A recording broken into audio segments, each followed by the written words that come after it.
Hey guys, you're listening to Model Talk. We are back with episode 4, but it's part 2 of episode 3.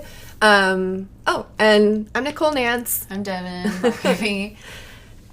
We jump right in this episode because we did want to record one whole long one, but then it turned out to be super long. So this is part 2. Yep. So the next clip you'll hear us just going right into the topic. We start with over-sexualization of the model industry, so if that's a trigger warning, you might want to skip a little bit through that, just a heads up. We do have a fun tangent at the end.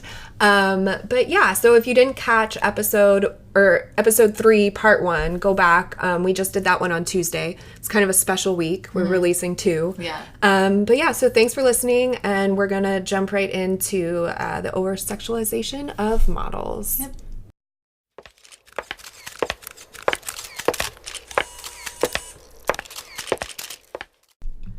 And we're back. We're back with Model Talk. So warning, we're just gonna dive into the over-sexualization of models in the industry. Yes. So just a heads up. And yeah.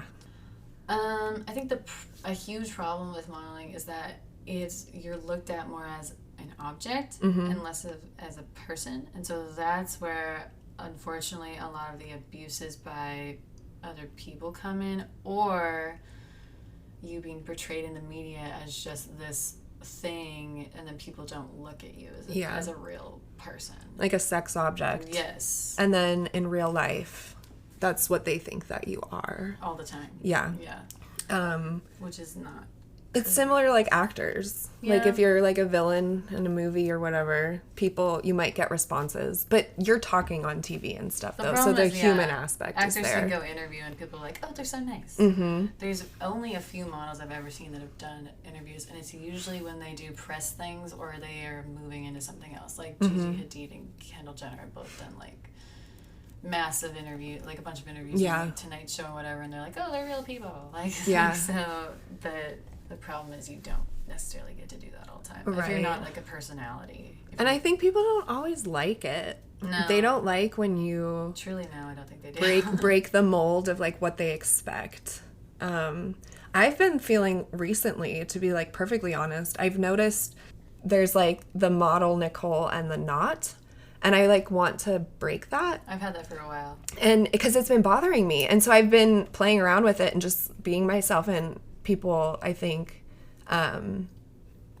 just keep asking me what's wrong. Yeah. And I'm like, I mean, life is hard sometimes. Right now it's hard, but it's like I'm always kind of sarcastic. Anyways, I think it's not sexualizing, but that's imposed. Well, that's part of how you deal with it. I feel like with me, I think I realized super early in the game that it's like you almost have to create another person to be able to deal with some of the things that me as Devin would not want to deal with. But like model Devin has to be okay with, or has to be super outgoing, or has to be like ready to go do this thing. And like you kind of create another persona for yourself to click into when you're working, or when you're at a show, or when you're doing an event or whatever. And it's like, I tell people, I'm like, the few people I've brought to events with me, I'm like, you're gonna see me be a different person, so just be prepared, because that's what's gonna happen. Like I don't even notice, it just happens. I click into it. It's a professional persona. And I don't feel it's fake. No, I just feel like it's a different version. I think it's me being more extroverted. Yeah. So, because I think I like to say that I'm like an introvert masquerading as an extrovert, and like RuPaul says that all the time too. Yeah. But I fully agree with him that it's like, that's kind of what you have to do for like your performance self in a way. Getting into the over-sexualization. So, first off, there's a huge age gap in modeling. First with models, because like as a female model, most women usually enter between 15 and 17. I'd say that's when most of them start. Most guys do not get picked up until at least 19 or 20, because that's when they've fully gone through puberty. So already you got at least a 3 to 5 year age gap right there. So there's that. You're working with people much older than you. Like all of the couple work I've done with guys on camera, there's only like 2 that were close to my age. The rest were usually much older. Like Kamyar and I have done couple work, and I worked with him. I started working I did a couple shots with him when I was younger, when I was probably 16 or 17, and he was at least like 23 or 24, and that's just kind of how it is. Like, so yes, is it uncomfortable also to be like almost faking that you're a couple with somebody and being in an almost like you never are actually intimate, but faking intimacy with somebody. It's like acting. It's like acting, and it's super weird when it's like, I'm still a young girl in essence, and this is essentially like a man almost, or he's older than me. Yeah. Like almost all, also like, of all of the male models I can think of right now that I consistently work with, most of them are like late 20s, early 30s, because they age gracefully and they can last much longer. So they're much older than than me. They're like, for you, they're right in your age range. So it probably would be less weird. But to me, it's now almost like normal to work with someone who's like in their 30s, but like they don't look like they're in their 30s. So it also throws you off in that aspect too. And then again, going off of that, I'm going to speak just for the fashion world right now. I've only worked with 2 female fashion photographers ever. Most of them are guys, and most of them are older men, and that's not saying they're all creepy. I'm just saying, so automatically, there's a huge age gap. Like, I'm in my 20s, pretty sure Tom Bomey is 40s, maybe 50. Like Tom Lupton, 50s. Like, so automatically you have a huge age gap and a way for there to be a power shift it could be in a positive way, like a mentor way, but it also can so easily turn into a negative, like take advantage of situation. Yeah, absolutely. Because I mean, like I've only worked with 2 female fashion photographers, and then the chunk of fashion where I've seen the most female photographers is bridal. So like almost all of my bridal stuff is shot by women. Or boudoir. Well, not necessarily. Yeah, I guess I really only follow female boudoir photographers. That's cool though. That I would be way more comfortable doing. Oh yeah. And then too, like a big reason that photographers, and specifically men, are in their like midlife, like the 50s and whatnot, is because they pick up photography after creating a career. Yes. Like you talked about Tom Bomey, and he was a high school principal for a really long time. Turned photographer. And so they come into the industry having worked in other industries. And so that's kind of, I see why there's that age disparity there. And like you can't really afford to become a photographer a lot of the times in your 20s or 30s, because that stuff's expensive. Yeah, there's one, I think the only one I can think of is Garrett Grassman, sorry. But he's like maybe late 20s. But he's like kind of a well-established photographer here. Which is awesome. Yeah. Yeah. But most of them are not that. Right. So automatically you have to understand there's a huge power shift and dynamic and a huge age dynamic. So you're working with people that are vastly different age groups, so easily things can move. Yeah. And like shift into not great. And you're kind of expected to be a little bit more mature. And I think that sometimes because of the age gap, like younger models, like underage models, it's easy to forget they're underage. Yeah. Portland, I feel safe like with the photographers that are well known here that I've worked with. Yeah. Personally, I would never give the people that I have issues with time of day on this right, podcast, exactly. So, yeah. And so that brings up another topic that I actually struggle a lot with, because I am very pro like women being able, well, anybody being able to wear whatever they want, even if the shorts are like crazy short. Like if you feel good, it's like your body, whatever, that's totally fine. And I struggle with it with girls that are minors, because like I would never want to make a young girl feel uncomfortable by saying like, hey, your shorts, in my opinion, are too short for your age. Because instantly she'll be like, or he or whomever it is will be like, oh, are my legs fat?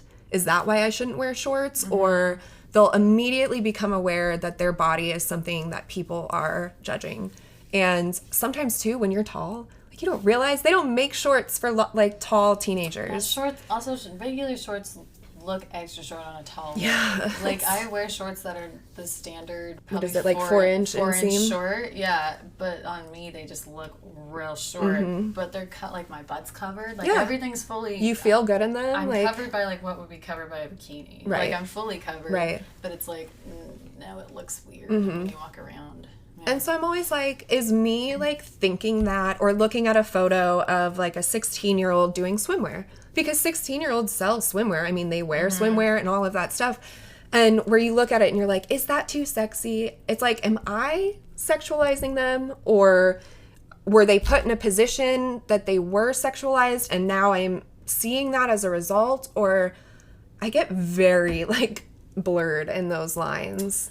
Yeah, I think it's, well, legally, I don't know about swimwear, but I do know when you are under the age of 18, you cannot do lingerie. Okay. Unless you have parental sign-off. Or I think even, like, agencies sign-off, something like that, because that goes into child pornography, potentially. Yeah. Like, even if it's, like, accidental. Like, you know, it's not even intentional by the client. It still can be categorized by that, so you don't even want to, like, do it. Which is good. Which is great. Yep.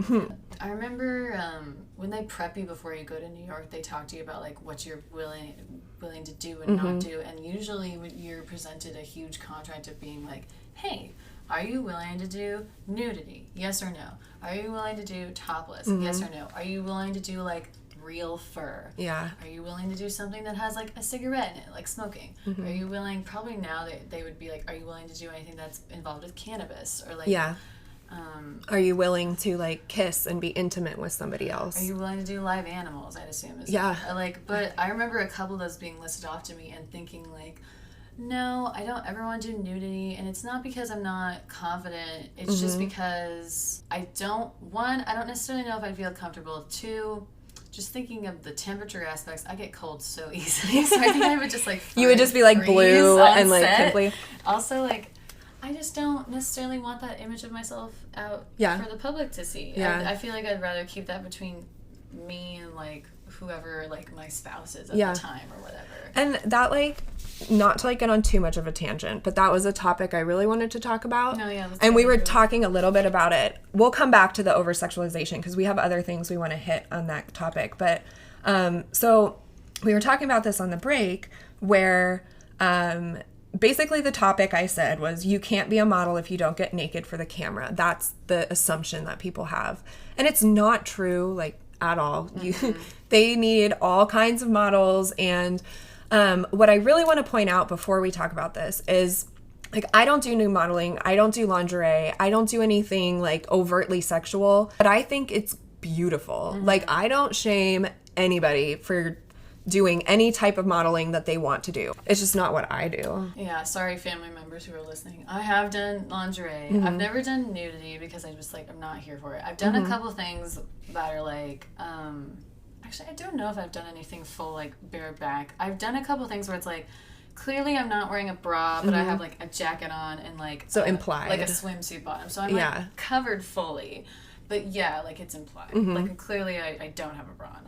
Or, and this isn't even really sexualized, there's been several times on a runway where it's like I've asked if I could wear a pasty and the person really does not want me to, and I'm like, I don't feel really uncomfortable not wearing one at this point. I'm also like not a minor, so it's not like a huge deal, like, because before you would have to wear a pasty if you're a minor, or you just really should. And then they asked me and I'm like, I'm fine with this. So there's been several times where like full boobs have been out on the runway, or at least like a nipple, and then but I censor everything before I put it up. Yeah. And then, or like there's one time where like I had like a nude panty on, so I was technically covered, but you saw like most of my butt. Yeah. So it's like, you have to almost be okay with that and understand that like it's a performance, and especially at a runway show, no one is looking. Well, I can't speak for everybody, but most people are there like because it's an art. Yeah. You're not looking at someone being like, oh my gosh, she's like so sexual, like she's not wearing panties or whatever, but it's like, no, it's like, oh, she just doesn't have pants on, like whatever. I don't think people realize that in runway specifically, like you said, they're not there for the nipples, they're there for the clothes. And if a bra is going to completely change and ruin the vision, like, you're not going to do it. Personally, I would not do like the nipples. Okay. I would do pasties. Like, that would just be a boundary for me. But it's not because I think it's vulgar. It's just like a personal thing. No, sometimes there's only been a few times where I've asked and they're like, please no pasties, because to be honest with you, depending on, not to get into pasties, but depending on the pasties that you buy, purchase, and wear, most of the ones I have are like, they call it like the petals, so they Yeah. look like a flower. So you put them on, and if you're not wearing something that's sheer where you can clearly see like, oh, she has a pasty on. Yeah.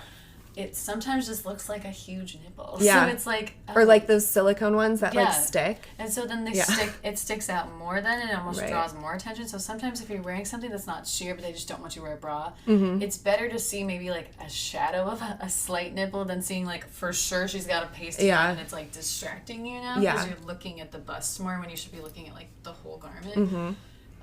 But like there's, now I've done it, so like Salone, like...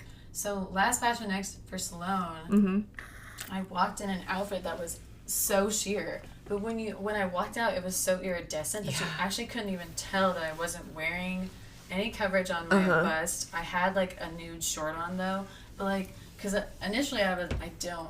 So I don't know about you because you've never done it, but like with me, when I know I'm not going to be wearing a bra, or if I'm going to be doing lingerie in a show, like I don't invite family, or I give them a warning. I would like, probably do the I'm same. like, hey, I don't know what I'm wearing, but I'm pretty sure it's going to be this. So like if you want to come, sure, but like I'm just giving you a heads up as like my dad or my mom or whatever. I'll send you censored pictures. Like, because I don't think you want to go. Like, it's fine. And usually they don't. So with that one, I was like, nobody come, because like I don't know what's gonna happen, and I know it's gonna be sheer, but I didn't know how sheer. And I walked out, and you can look at the photos, and you can't even see it because it's such an iridescent fabric, you can't even tell. So I'm like, hey, that's great, that worked out. Like, it didn't. It's a weird comfort zone thing, almost, because like I can have a bunch of random strangers look at me like that, but then if I have someone in the audience who I like know personally, because granted, I know a lot of people at shows, but like know personally, then you're like, no, outside of the fashion industry. It's just weird. Yeah. It's like breaking the fourth wall. It's like a weird thing where it's like, oh no, like now you see me like this. Yeah. And it's like almost different. Like, so if you're gonna get into runway modeling, like have your boundaries, like figure out what they are, and just know that that is probably where you're going to get the most potential pushback, or being like someone being potentially angry with you. Or not even just that, but the potential for an outfit that is more exposed, or lingerie or something along those lines. I would agree with that, yeah. And so just be mindful of that. I still do runway, even though I don't, necessarily wear that stuff. But also, most designers are willing to work around it, unless there's, I don't know, there's only been a couple I've seen that are like, well, why? Yeah. But most of them, they ask you about it, like, are you okay with wearing something, or even something that'll just show like a little bit of side boob. Sometimes they're really like, you gonna be okay? Like, are you sure? They make sure you're like taped in. Fashion tape. But you have to be prepared to be told, okay, well then you can't, like, we're not going to use you. Yeah. And you just have to be ready for it. It's just, it is what it is. They want somebody that's more comfortable doing that. I don't even think that's necessarily like a personal thing if they swap you out. They just need somebody that represents their look how they want. Yeah, they just want, and sure, in the moment it's going to come off frustrated and maybe sound directed at you. Yeah. But for sure, unless they're like a jerk, it's not going to be you. They literally probably are just slightly in a panic now because they're like, shoot, I have to like switch out a model or whatever. Else? Yeah. I've always really looked up to Coco Rocha as a model. Love her. And she has a strict no nudity contract. And it's like in no way affected her. I got all of this. I read Hello Magazine online, which had a really good interview with her. But it's never affected her career. She's still like one of the most popular models on the circuit. And like one of her advice pieces was to know yourself. She said, I remember at 15 being told point blank by an agent that in order to make it as a model, I'd have to shoot nude, even though it was against my principles. And she said that never sat well with her. And despite being told all of that stuff, she has been on over 100 magazine covers. She is one of the, like, I don't know her stats, but as a runway model, she kills it. She's my model icon. Yeah, and her posing, she's amazing. She has a camp in New York, and if only I had the money. Just YouTube her if you are like trying to figure out ways to work on your posing, because I want her book just for the beauty of it. Anyways, yeah, I just really wanted to point her out as an example because I get young models that ask me that all the time. So Coco Rocha, and I'm sure there's others. Also, if someone's asking you to shoot under the age of 18, you can fully pull the I'm a minor card. Oh, yeah. Because and you should. No one should be asking you to do that, first off. And if they really push you for that, you can technically, like, I think, report them for trying to produce child pornography. Really? Yeah. Well, because that's you, like, attempting to. Yeah. I'm pretty sure. I think we should do an episode later about, like, those uncomfortable interactions and how to navigate them. Well, not right now, though. I know. That's a big topic, too. So, okay. I think jumping back to Yeah. over-sexualization, there is also, slightly going into that, you're going to be touched by several people on set or at a show, and most of the time, it's not sexual. Oh, yeah. And I think people assume it is, and it's fully not. Like, I have photographers, if I'm shooting and, like, a piece of hair falls weird or a piece of clothing falls weird, they're going to come up and grab it, or, like, the makeup person is going to come up and fix it. And that's not them trying to do anything to you. That's them trying to fix a shot.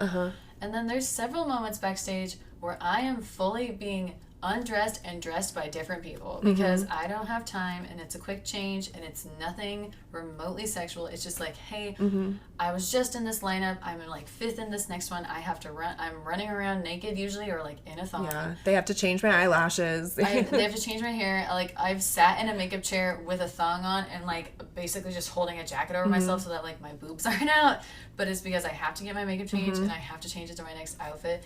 There's a lot of running around potentially naked backstage, and you just have to be okay with it, because almost all the time no one truly cares. They just want to help you change. They're not trying to look at you or take photos of you. They just want to help you shift into your next look and get back on there, because it's a time crunch. In my mind, it's like a gynecologist. Like, sure. It's just like part of the job for stylists and whatnot. I will say from my experiences, it's pretty much always like women. So I don't know how the men feel about that, although their outfits tend to be pants and a top, that they don't need help quick changing. And there's a lot more females in runway shows, a lot more feminine I've helped designs. guys And quick change before, just because they needed help. It's models just have to get together. But yeah, I've never had, honestly, a interaction where I felt uncomfortable. You've been doing it a lot longer and whatnot. I've only had one. Well, I had one, and it was dealt with, well, I don't know if I should go into detail, but it was dealt with when the next show came around, because so to be honest with you, when you're backstage and someone is acting inappropriate, there's this weird, like, you want to be polite scenario, so you don't necessarily want to call them out right away and be like, what the hell are you doing? Like, stop. Because sometimes people just have a weird sense of humor, and so sometimes you're like, are they just joking? Like, I can't tell. You're like choosing your battles, like what's worse. Or it's choosing your battles because you're so exhausted sometimes, and you truly just don't want to deal with them. But there was a guy backstage at one of the fashion nights that was just being inappropriate, and like, I just initially thought he was just being kind of flirty, but he was basically coming on to me and like several other girls, and we did have to change by him, and we just felt really uncomfortable. I found out later, I think that I'm super not sure, so this is like so not proven, but I think there is a potential he's taking photos, but I have no clue. Like, I truly don't know. We won't say the names, so rumors. I don't even remember. But like, so I don't know like if that's true or not. I heard through other people that maybe was happening, but I remember I was rather uncomfortable with that. And then he approached me and another girl after the show, like on social media, and was being really kind of like aggressive and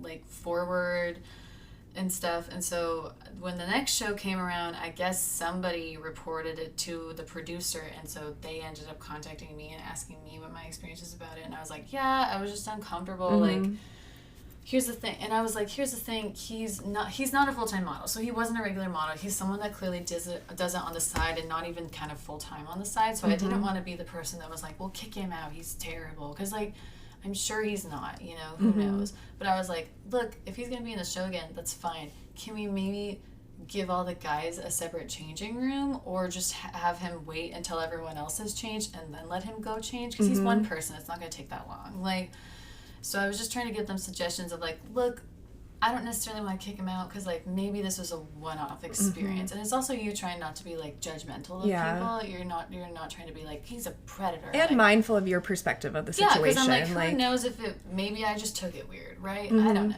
Don't blame yourself if you feel uncomfortable, but it is important to like assess the situation. Like, did I eat? Was I starving and just super cranky? And so that's what I told them. I was like, look, I'm not saying kick him out. I'm just saying maybe have him change in a different spot, or wait till we've all changed already, or just maybe have all the guys change after all the women have changed already, and just have them wait in like the hair and makeup area, so that way it doesn't look like we're singling him out, but like it's just giving each prospective party their chance to change without other people who could potentially make them uncomfortable around them.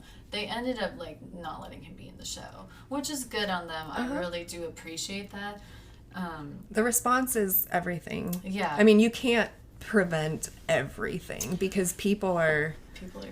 But yeah, the responses. But like, I mean, there used to be a time when at a show, which I won't call out, but I remember they used to bring in international designers, and we were all really young, and I remember they had photographers backstage, and they were taking behind the scenes photos, but I think all of us thought, we were like, were we naked in the back of that photo? And we were like, maybe. But there was a huge language barrier, so I don't think anyone could have maybe told them to stop. Also, they were just like different customs, so there was no way to really get through them, so I think we all just like accepted it at a certain point, but we were all like, yeah, that's not okay. Like, getting into the over-sexualization, letting press backstage is so touch and go. Yeah. You have to be so careful with it, because I'm not necessarily saying, like, I've heard some people be like, there should only be female photographers backstage. And I'm like, no. They can be predators as well. They can be too. And I also don't think that's going to solve the issue. I think it's more like have a designated zone for that person to be in. Like, with Last Fashion Next, Tom was only in the makeup room the whole time. He never stepped out, or if he did, I think it was maybe just to like use the bathroom or whatever. But he was very respectful, like Tom is, and stayed in the makeup room the entire time and only took behind the scenes photos for makeup and hair and like did all that stuff. And I was like, that's great. Like, that's how it should be. Or I think the hair team also had that one guy that was doing social media for them, but he stayed in the hair area and he asked everybody before. He was very polite. He was also clearly like very young. He was very sweet. But I was like, those are like correct ways to do it. Where if you're gonna have backstage people, either have them, I've had a couple shows where they do it like right before you go on the runway, so they can get you like lined up and stuff, and that's fine. I like those shots because no one's changing there usually, or if they are, they turn around. Most of them are really respectful.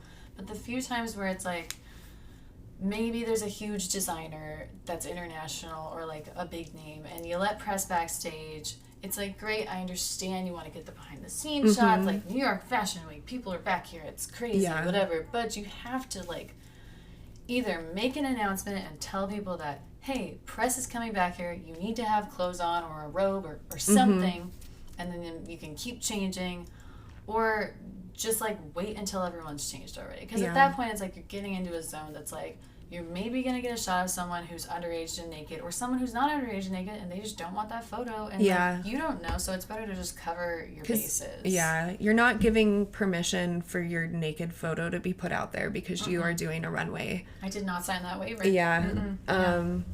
And so, like, we talked about Fringe Fashion Show, which is a Portland fashion show that's all about diversity and using all kinds of models. And a lot of the models in the show are not, quote unquote, season models. This is maybe their first, their third runway, whatever.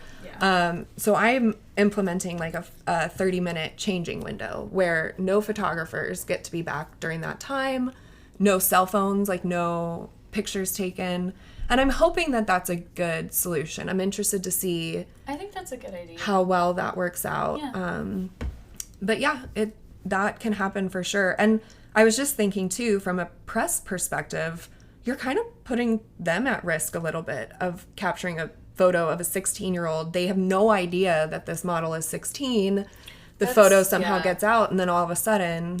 That's the thing with the over-sexualization too. I feel like mostly with women. Once you put a whole face of makeup on, you look like you're like 22 sometimes. So it's like automatically people think you're older. You might get hit on more. You might necessarily get come on more. You might be asked to do more things. And it's like, she's 15. Like, you need to be aware. And I know there's like, you're supposed to be mature, and most of them are. The problem is you're also working with someone who's much younger and now looks so much older. So it tricks your brain into thinking they're older. Like, same with I think a lot of this maybe happens like after a show. If you keep show makeup on and you go out to the after party, there might be some older men that will try to hit on you, and it's like, I'm a child, please don't talk to me. And you also don't necessarily know how to do it, because sometimes they are in the industry, sometimes they're not, so you still want to be nice to them because you want to keep that weird friendship, which is so annoying, but then it's like you don't want to deal with them, so you're like, please stop. Like, it's a weird scenario to be in. I've had that happen to me several times at after parties or what, where I've been like hit on by older guys, or you know, designers that cross the line with like saying inappropriate things or whatever. Like, that's not okay. Yeah. Don't do it. Don't do it. Just be nice. Models are people. Like, I think that's the biggest thing. It's like, I'm also a person. Yeah. Yes, I'm that image there, but I'm also like, I'm me. So would you like say what you're saying to like a normal person? Right. Probably not. Then like, don't say it to me. With a minor going to an after party, or any model going to an after party, unless they're being paid to be there, they're not on the job, and they're not there for you. I don't have to take a photo with you if I don't want to. Yeah, and they're not there for you to like come up and like talk to. Like, they're not there. I'm not a show. Yeah, exactly. Which some people treat it like that. And so it's kind of like, that's their chance to enjoy, like, oh, we just worked all day long. My makeup looks awesome. I want to go have fun. I want to hang out with my friends that were in the show. Yeah. But then they're put in this compromised position of like, well, if I decide to go, there's all these things I have to navigate. It's not just going to be fun. And I think that's any age. If I'm still in the designer's clothes and they requested you to go out, then you say yes, because that's... Well, because you're working. You're working. But when you're changed after. Yeah, that's a little different. I mean... I think with live modeling, like you said, like if you're walking with your designer after, you are on display and you're an art piece, and that's completely different. And like you still, there's unfortunately sometimes people will try to do some weird things because like now you're out where they can like touch you almost. Yeah, I have had that happen once. It was a woman, which like she also was not aware. I'm not sure where she was from, but she's not like American. She was European or something. And I was still in the outfit, and she kind of came up and was like touching the strap, like up near my shoulder, like close to my like chest. And I was just like, this is weird. I've only really ever had people like kind of grab like the skirt of something. I have too, or like touch like embellishments. And I was like, okay. And then I just sort of took a step back and was like, yeah, and then it has pockets and this or that, and it totally negated the situation. Like but I was kind of like, okay, like that was weird. So now I'm just more mindful of it. Like if I'm in the dress and somebody's coming up to me, like I'm instantly just like, okay, you're on display, but they don't get to touch you. Yeah, you have, because people genuinely sometimes don't realize, I think, where they're grabbing, because they want to feel the fabric. Yeah. Which is sometimes like, it's like, okay, like you just didn't know, and you're just excited because like now you can look at this and it's really pretty cool and thing, and it's pretty and blah, blah, and usually when they want a picture with you, it's just because of what you're wearing. And honestly, just be like, hey, like, can I feel the fabric? Yeah. And a lot of times if the designer is standing there with you, they'll kind of guide, like they'll pick up the skirt and like let them feel the skirt a little bit or whatever. I would say if you're ever worried, stay close to your designer. Yeah. Like, don't drift. Like, I've drifted a couple times, but it's when I know the designer really well, and I had like people there I knew that I wanted to go see. But most of the time it's just like stay with your person, because they will also help you navigate if someone's being weird or whatever. I feel like this is transitioning into dating as a model and stuff. But I feel like a lot of people think that models constantly date each other and are constantly just like sleeping together and everything. And that is like so far from the truth.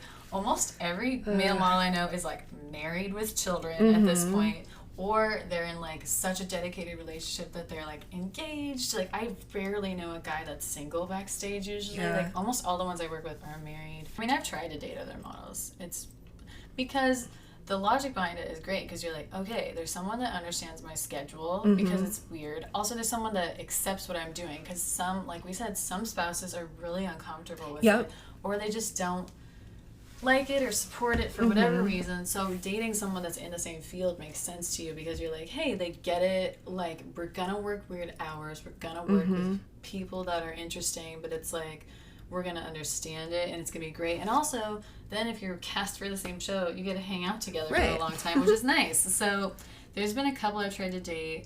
I mean, like, I've hit on people at shows before, and it's like you're in your whole gig, so you're like, hey, this is where I came. But, yeah.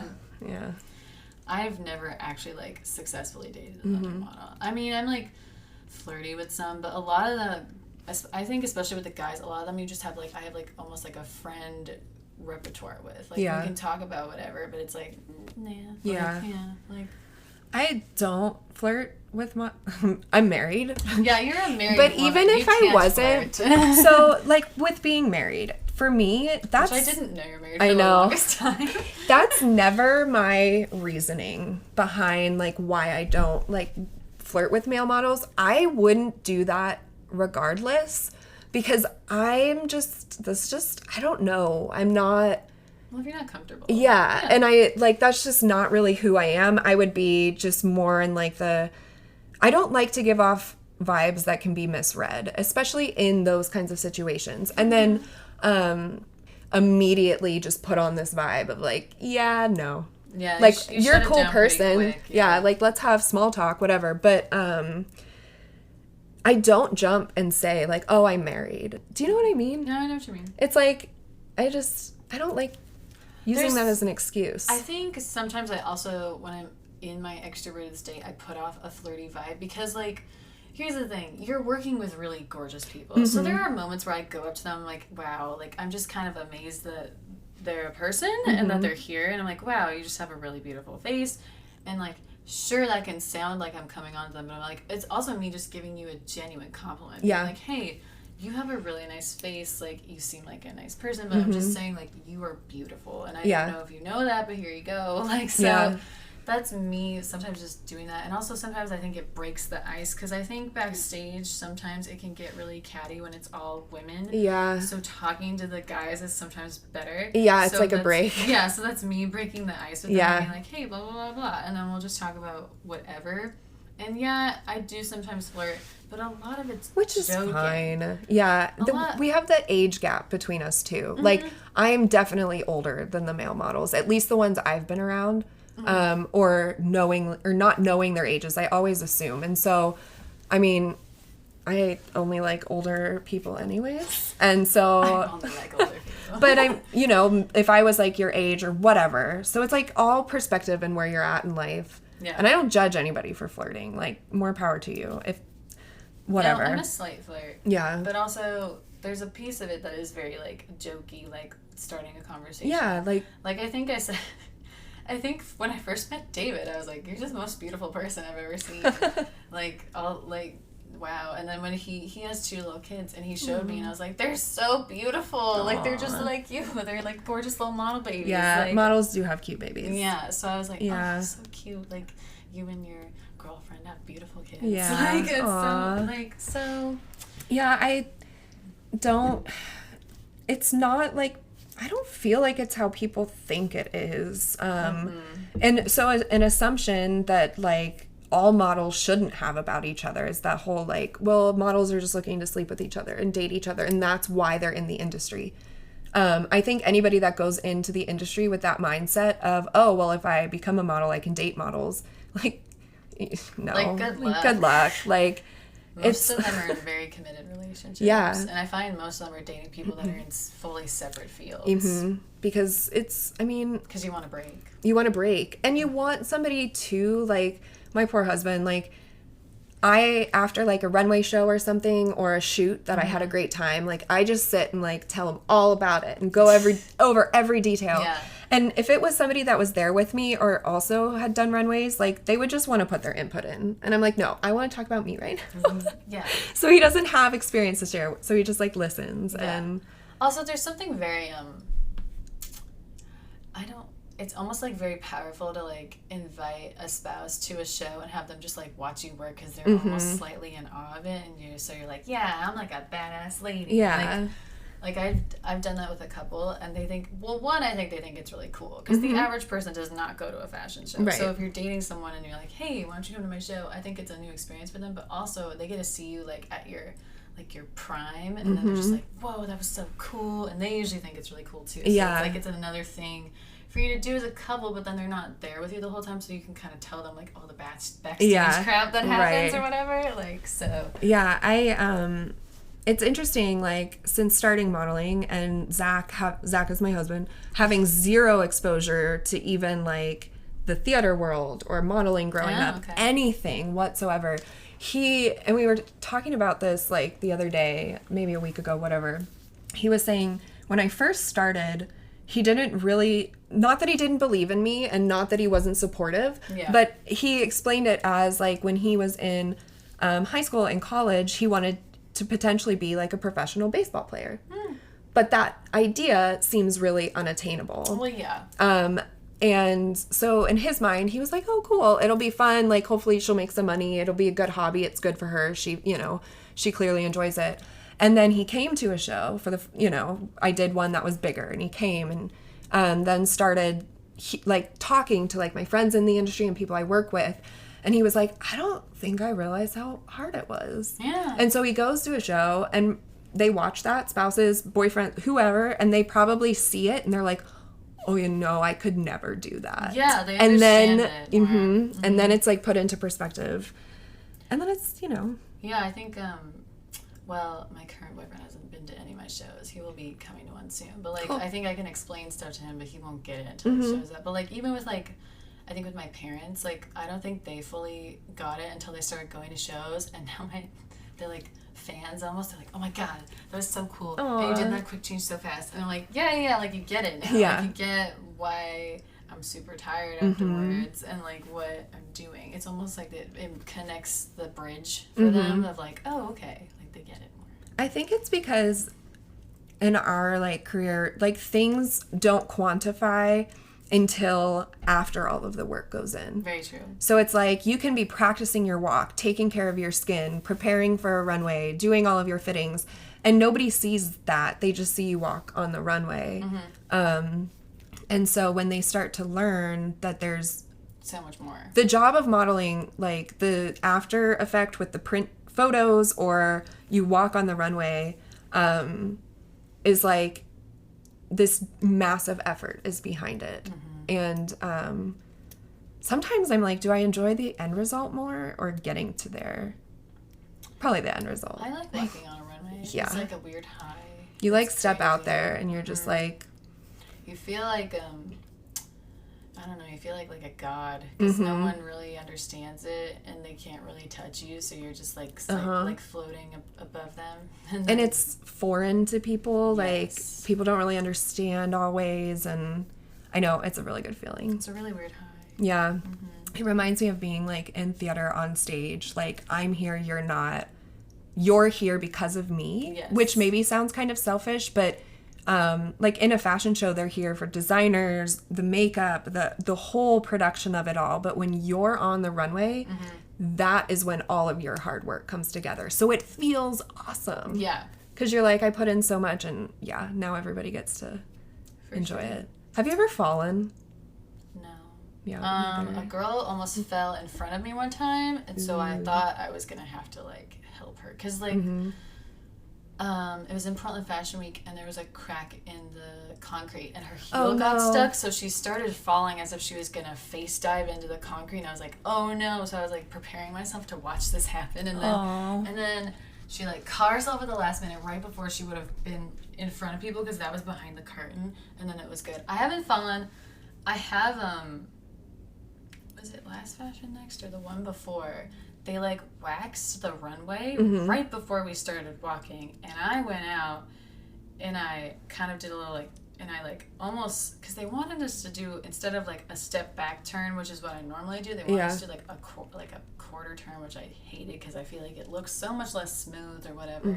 And I was going to do my turn and pivoting my heel, and I was like, ooh, this is slick. So I, like, stopped myself a little bit and then did it, and I don't think anyone noticed, but I remember going back there and, like, warning everybody, like, telling everyone, being like, it's super slick, be careful. I don't know who waxed the runway before we went out, and I told the producer, so I was like, the next day, can we wax it and, like, let it dry a little, because clearly it was slick, and I was slightly afraid that I was just going to slip off the edge, like, almost. So I was like... That's one of those, like, runway things where it's like... But no, I haven't fallen. I have, like, I don't think I've tripped, but I've gotten stuff caught in my shoe before to where I'm like, oh no, this could happen at any moment. And so you just are extra careful. Yeah. And I've had garments start to slide off of me as I'm walking. So then you're like, I don't want to be like, just flash everybody. Yeah. Like, I have flash people. I did, and Brandon watched it happen. Okay, Brandon Gaston is the lifestylist. I also call him my work husband. I adore him, but we essentially are like work wife and husband because we're at all the events together. But I did an event for him at Bridgeport, and there was a fan because it was so hot, and I had a dress that was like a pedal, so they sat on top of each other, and then the fan hit me, and it just went, woo, and it like flashed everyone. I had like nude underwear on, and I wasn't in a thong, so it was like a nude panty. But still, I remember, like, I played it off, like, pretty well, I thought. But then I went back there and I was like, Brandon, you did this to me. How dare you? Make me, like, flash all these families with their kids. Like, it wasn't, like, a normal fashion group. It was, like, for, like, an event at Bridgeport. And I was like, oh, no, I just ruined all these people's day. I had a similar experience in one of those, like, tulip skirts. And they're dangerous. They are dangerous. Like, they need to put, like, a little tack stitch in there and hold it in place. Or same with Tony for Designs by Thor. He had me in a men's coat and it just had a split, and I was like, can you just pin it? And he did, because if he did not, it would have just been like everything, like especially on a raised runway. Yeah, fully exposed. Yeah. So if he didn't tag it, it would have just been like, oh man, just everybody's seeing everything. Just while you're walking, like, yep, here I am. I have like stepped out of my shoes before. I've watched people do that. Yeah, I didn't like fully step out. My heel totally came out, and when my heel went back down in, the shoe had folded in. It crunched in, yeah. I handled it really well, and it's happened to me twice on the runway. I guess I get sweaty feet. I think that's what it is, if I get nervous or whatever, but... I've had it where, like, the back of the dress gets caught in it because it's slightly too short, so then it's stuck in the heel, and you're just like, and you keep feeling it, like yeah. And then the hard thing when it's too long is... turning. As a professional, like, do not grip that dress and pull it up for you to walk. Like, do you know what I mean? One you hand. do one, or you remember to maintain the integrity of the design. Like, never, don't two-hand it. Don't, like, kick walk. who was it? It was Sundari, who I love her, and I was in a really long dress. And was it the City of Roses? It was that one. Oh, gorgeous collection. So the thing is, she had like a slit, but it was not in like necessarily not like on a wrong spot, but the right spot for me. So like the leg wasn't always popping out, or if my leg did come out, it kind of got, the other fabric would like brush under with the wind, so it gets stuck. And she was like, please do not hold it. And I was like, okay, I'm gonna really try not to. The problem is it kept doing that, and I was like, I'm either gonna rip this dress because I'm gonna step on it, or it's gonna just get caught and I'm gonna trip. So I like tried to do it as best I could. I did end up holding it like slightly, but you never do a two-hand hold because it looks like you're like trying not to step in a puddle. Like right. You hold it maybe with one hand, and then you always release for the photo. Yes. You let it go at the end, and then you take a wide turn. Yeah, you do like the pageant turn. You don't. Sometimes you don't actually stop. You just kind of pause slightly, and then you keep going, so you have the momentum of the dress with you. And then you can pick it back up again when you're going back. But you never do a two-hand hold because it just looks weird. It looks good when you incorporate the need to hold it with your walk. Like, well, this is just my walk. Like, I kind of have my hand off or whatever. But I would be really interested to hear from a designer, like, what is your opinion? Would you rather your model fall? And I mean this for the integrity of the design. Like, would you rather them trip a little bit on it, rip it a little bit, fall? And no judgment on the answer. This is about your designs that are genuinely wanting to know. Yeah, like, just genuinely wanting to know. If it's that you would prefer us to fall, like, I kind of want to know that. Yeah, I'll fall. Like, I'll fall for you. That's totally fine. As I know. Yeah. I'm never super sure. Yeah. Because some people don't actually tell you, and you think you're fine until you actually get out on the runway, and it's a tighter gown, so you can't hit your stride as well. So then you have to hold it just to make sure that you can walk correctly. That's happened to me several times where it's like, the dress wasn't too long or whatever, like it was fine, but like it has like kind of what they would call like in the 40s like a hobble skirt, so it tapers in at the bottom, so you can't move as well, and so you almost have to hold it up slightly just to be able to move, and then you let it down for the photo and everything. Yeah.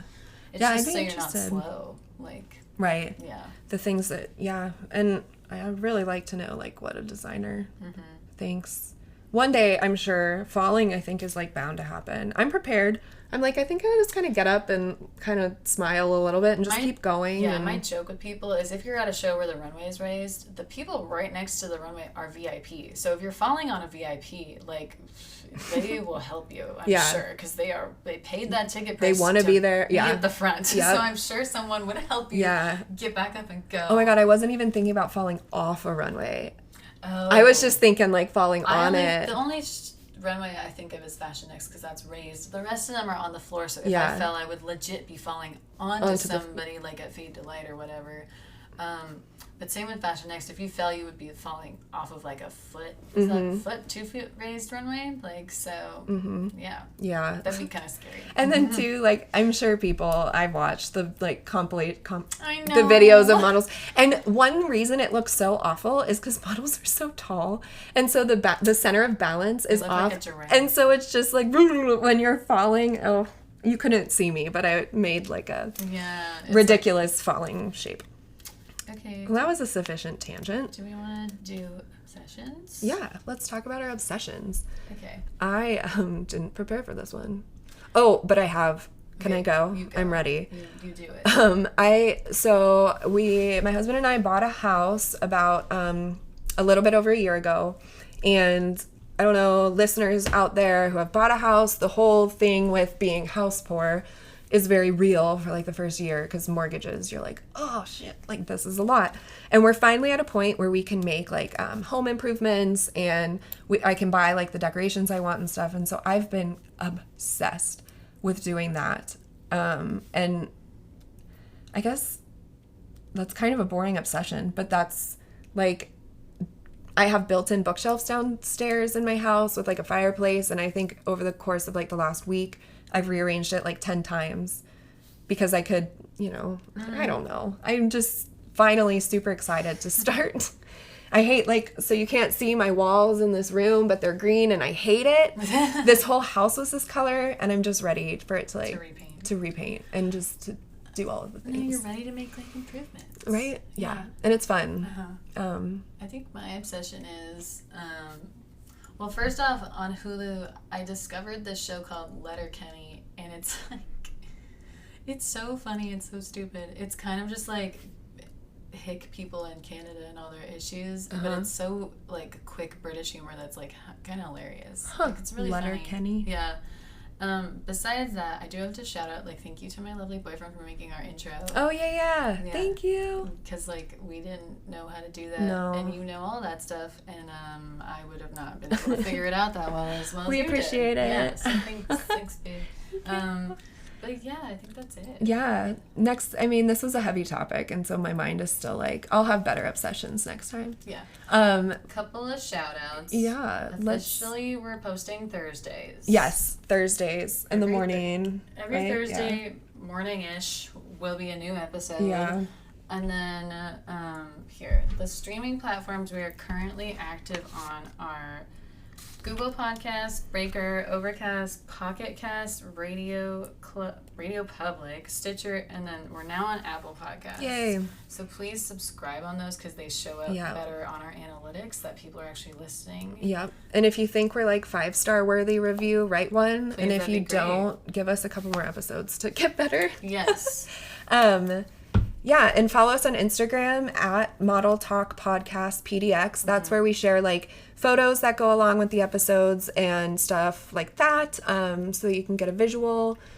And then really quickly, I thought we could just plug a couple upcoming events. Yeah. And I just want to start that with that this is going to be coming out on August 8th of 2019. And so if it is past that date or whatever, it happened already. Yeah, you can just like, bye, good talking to you. And anyways, okay, so I didn't write down the upcoming, so it's possible we'll forget some. But Fashion Next auditions in Portland are August 11th. And then in Seattle, they are August 17th. You can go on their website and like pre-register for the auditions. Fringe is August 17th and 18th. And Fade to Light is September 18th. That's a little more pushed out, but that's a little bit further. Is. I know I'm gonna forget things. Oh, August 24th is Shift into Style at Mercedes-Benz. There's a bunch of stuff coming up with Portland Fashion and Style Awards. Oh, yes. The 10th is August the nomination 10th is party. the nomination party at Beaverton Mercedes-Benz. I don't know what to wear. Damn it. I'll figure it out. We'll I'll figure it out.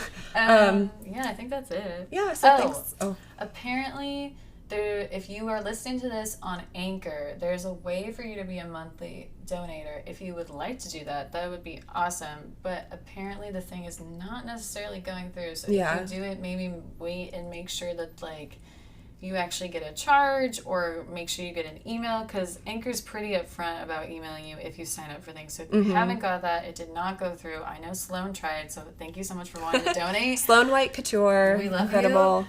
But yeah, for some reason it didn't go through on our end, so maybe give it a test run before you actually try it. Yeah. But thank you so much for listening, though.